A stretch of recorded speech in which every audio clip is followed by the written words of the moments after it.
FBI agent Coffindoffer goes inside the suspect's home. 28 years inside the Federal Bureau of Investigation gave Jennifer Coffindoffer something no camera crew, no press pass, and no police scanner could ever give Brian Enton or any other journalist standing outside that house in the Tucson darkness. She already knew what was inside, and what she found working through the evidence, the footage, the forensic reports, the ransom notes, the behavioral patterns, the digital trail. What she found in this case is something that will disturb you in a way that no photograph ever could. This is Brian Records. If you are new here, subscribe right now.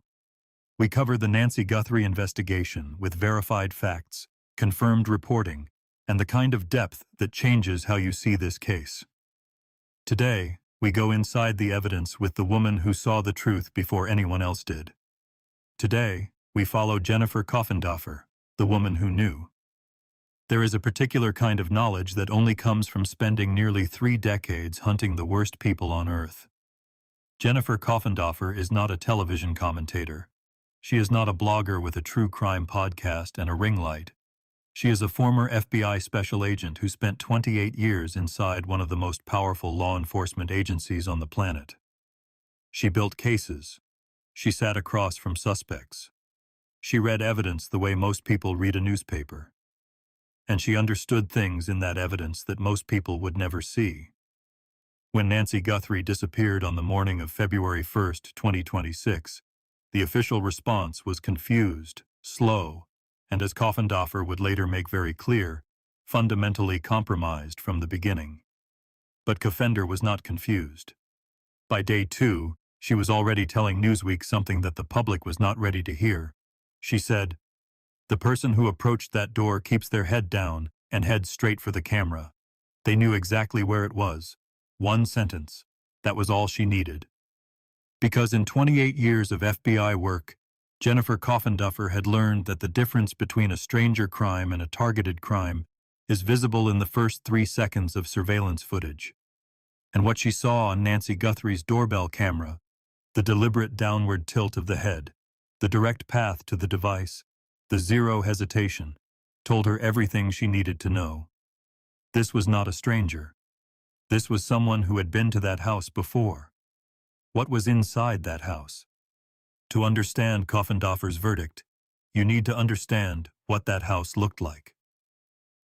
Nancy Guthrie's home in the Catalina foothills of Tucson, Arizona, was the home of an 84-year-old woman who had lived alone since her husband passed. She used a walker to move through the rooms. Her pacemaker, a medical device implanted to regulate her fragile heart, sat on a monitor beside her bed, transmitting data to her healthcare provider every night at exactly 2:28 in the morning. The house had a Google Nest doorbell camera on the front, a security gate at the driveway entrance, multiple entry points, including rear doors that opened onto a back portion of the property. It was the kind of home that looked ordinary from the street, a retired woman's house, quiet, modest, private. But Coffindoffer noted something that most people watching the news coverage missed entirely. The rear doors of that home were found propped open. Not broken, not forced, propped, as in someone had deliberately left them open before the abduction, before the masked figure appeared at the front door at 1:47 in the morning, before the camera was ripped from the wall, before Nancy Guthrie was taken from her bed. Someone had been inside that house already, and they had left the door open on their way out. Coffindoffer broke this down with the kind of calm, methodical precision that only comes from years of processing violent crime scenes. She explained it simply. A stranger doing reconnaissance on a property from the outside, studying it, planning an approach, does not get access to the rear of a secured home in advance. A stranger does not prop open an internal door. Someone who had been welcomed inside that house before. Someone who knew the layout, who had walked those hallways, who knew where the rear door was and how it locked. That person could prop a door open. That person could leave a specific entry point accessible and then come back for it. The timeline that cannot be ignored. Coffindoffer does not deal in speculation. She deals in timelines. And the timeline surrounding Nancy Guthrie's disappearance is where her analysis becomes genuinely disturbing. 9:50 p.m., January 31st, 2026. Nancy Guthrie arrives home after a family dinner. She is dropped off at her front door. She goes inside. The person who drops her off knows the address, has been to this house many times, has sat in those rooms, has stood at that front door, knows which cameras are where, which doors lock which way, what time Nancy typically goes to bed. 1:47 a.m., February 1st, 2026. A masked, gloved individual appears at Nancy Guthrie's front doorstep. He walks directly to the doorbell camera, head down, no hesitation. He removes it from the wall. The window between those two events is 3 hours and 57 minutes. Kofender pointed to that window repeatedly, not because she was accusing anyone, but because she was doing what 28 years in the FBI taught her to do. She was following the math of the crime. 3 hours and 57 minutes is enough time to drive somewhere and come back. It is enough time to change clothes and gather materials. It is enough time for someone who already knew that back door was propped open to position themselves, wait for the lights inside to go dark, and move. At 2:12 a.m., motion was detected at the front of the property. At 2:28 a.m., Nancy Guthrie's pacemaker monitor missed its scheduled transmission.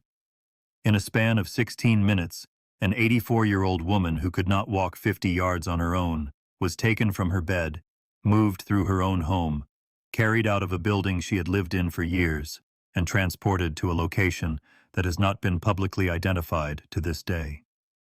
Kofendafa's assessment of that 16-minute window was direct. She said, "This level of speed, this level of control, this level of operational precision, it does not happen without knowledge. Knowledge of the layout, knowledge of NY's physical limitations, knowledge of exactly what route to use to move her out of that property as quickly and as quietly as possible. Not a solo operation." Here is where Kofendafer's verdict becomes something that most people covering this case have not been willing to fully say out loud. She said it clearly on the record. "I don't think this is a solo operation. There is someone orchestrating this entire situation. The masked figure on the doorbell camera, the person investigators have publicly called the suspect. Kofener believes he was not the architect. He was the instrument, the person who physically carried out the abduction. But somewhere behind him, coordinating, planning, providing information, making decisions, was someone else. Someone more intelligent. Someone with more to protect. Someone who understood that if they were ever directly connected to what happened to Nancy Guthrie, the consequences would be catastrophic. That person, the one Kofener calls the orchestrator, is the reason the masked suspect showed up knowing exactly where the camera was. It is the reason the rear door was already open. It is the reason the timing of the approach at 1:47 in the morning was precisely the window after Nancy would have gone to sleep, but before her pacemaker transmission would alert anyone that something was wrong. Nobody walks into an 84-year-old woman's home at 1:47 a.m. with that level of precision unless someone told them every single detail they needed to know. The digital reconnaissance nobody talked about. Now here is the detail that stopped investigators in their tracks. In March of 2025, 10 months before Nancy Guthrie disappeared, someone conducted an image search for her home address.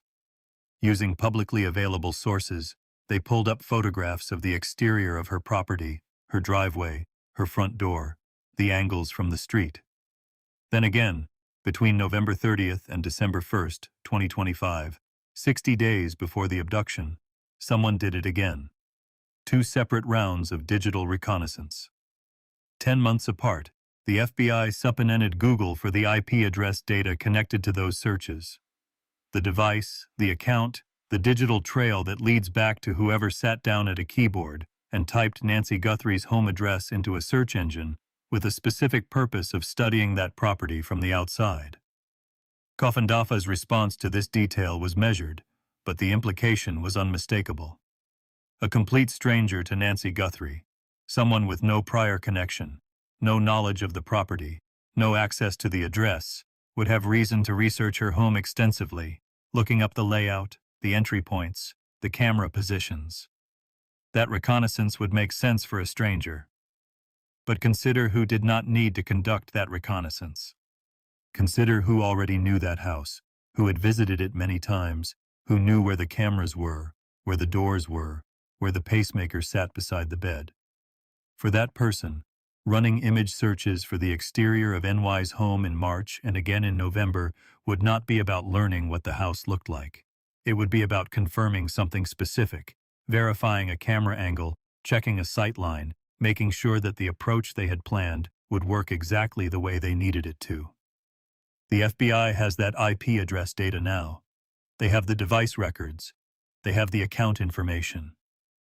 And Jennifer Coffindoffer, who spent 28 years watching digital evidence crack cases that seemed impossible, is watching that thread get pulled. The ransom notes, a public humiliation operation. Of all the elements of the Nancy Guthrie case that Jennifer Coffindoffer has analyzed publicly, this is the one that she says disturbs her most professionally. The ransom notes were not sent only to law enforcement. They were not sent only to the Guthrie family. They were sent to TMZ, to national broadcast networks, to news organizations with millions of daily viewers. A kidnapper who sends ransom notes to media outlets is not primarily trying to get paid. A kidnapper who is genuinely motivated by money negotiates privately, keeps the communication contained, and avoids the kind of public attention that dramatically increases the risk of getting caught. Coffindoffer's analysis was cold and precise. Public perception has been exceedingly important to the Guthrie. The kidnappers seem to understand this. Think about what that means. To understand that public perception matters enormously to the Guthrie family. To understand that Savannah Guthrie would be under intense pressure from a national audience, that the family's silence would be interpreted as complicity, that the public nature of the ransom demand would create a pressure the family could not manage quietly. You would need to know this family, not from watching the news, from sitting at their table. And there is something else about those ransom notes that Coffin pointed to. There was no proof of life. In kidnapping cases where the perpetrator genuinely wants money, proof of life is standard. It is the mechanism that keeps the negotiation going. It is the leverage that makes payment credible. Without it, there is nothing to negotiate. The Nancy Guthrie ransom notes contained no proof that Nancy was alive. Coffin's interpretation of that absence is one of the darkest verdicts in this entire investigation. She said the notes, the way they were written, the way they were distributed, the absence of any credible demand mechanism pointed to a person who was not expecting to negotiate, a person who already knew the outcome, a person whose real goal was not $6 million in Bitcoin. The goal was to make Savannah Guthrie stand in front of cameras looking helpless. The goal was the public humiliation of a family that someone somewhere had decided needed to be destroyed. The sheriff who failed. Nancy Guthrie. Jennifer Coffindoffer did not hold back on Puma County Sheriff Chris Nanos, and she did not wait to form her opinion. Within days of the investigation beginning, she was already on air pointing to what she saw as fundamental institutional failures that were compromising the case in real time. The crime scene at Nancy Guthrie's home was left unsecured in the early hours of the investigation. A national television crew, Brian Enton and his team, walked up to the front door and knocked on it like it was a standard news assignment. The blood on the front doorstep, which would later be confirmed as NY's, was accessible to anyone who approached the property. Coffindoffer's reaction was not academic outrage. It was professional devastation. She said it plainly. There are no doovers in crime scenes. Whatever evidence was on that property in the first 12 hours, whatever trace materials, whatever footprints, whatever physical record of what happened at that front door was potentially compromised by the absence of proper scene security. And then came the DNA. The glove found approximately 2 miles from NY's home, the glove that appeared to match the gloves worn by the suspect in the doorbell footage, was processed for DNA. An unknown male profile was recovered. It did not match anyone in the federal database. Instead of going directly to the FBI laboratory at Quantico, the most advanced forensic facility in the country, with capabilities that private labs simply cannot replicate. Sheriff Nanos sent the DNA evidence to a private lab in Florida. 11 weeks passed. 11 weeks during which the most important piece of physical evidence in this investigation sat in a Florida private lab instead of Quantico. Coffindoffer was direct. She called it what it was, a failure of professional judgment that cost the investigation weeks it could not afford. An 84-year-old woman who needed her medication to survive had been missing for 11 weeks. While the DNA that might have identified her abductor waited in the wrong building. When the evidence finally arrived at Quantico after public pressure, after congressional attention, after Sheriff Nanos was questioned under oath, Coffindoffer said something that should sit with every person following this case. She said, "The FBI is starting from scratch, red hot, not cold." In March of 2026, a narrative began circulating in media coverage of the Nancy Guthrie case. A creeping suggestion that the investigation had stalled, that leads had dried up, that after 40 days, 50 days, 60 days, the case was cooling off. Jennifer Coffindoffer heard that narrative and she pushed back with everything she had. She went on record publicly, directly. This case is red hot. It is not cold. It will never be cold as long as Nancy Guthrie is missing. She explained why in terms that made the media's silence around it even more striking. The FBI had DNA at Quantico being processed through probabilistic genotyping software. That software does not work the way a standard DNA comparison works. It does not simply look for a match in an existing database. It builds statistical models from complex mixture samples and isolates individual contributor profiles with mathematical precision that was not available to investigators even 10 years ago. The FBI had cell tower data being assembled by the Bureau's Cell Site Analysis Unit, a specialized team that maps the digital footprint of every mobile device active in a geographic area during a specific window of time. Every phone that was near the Catalina foothills on the night of January 31st and the early morning of February 1st is in that data set. Every movement, every ping, every record of where those devices were and when.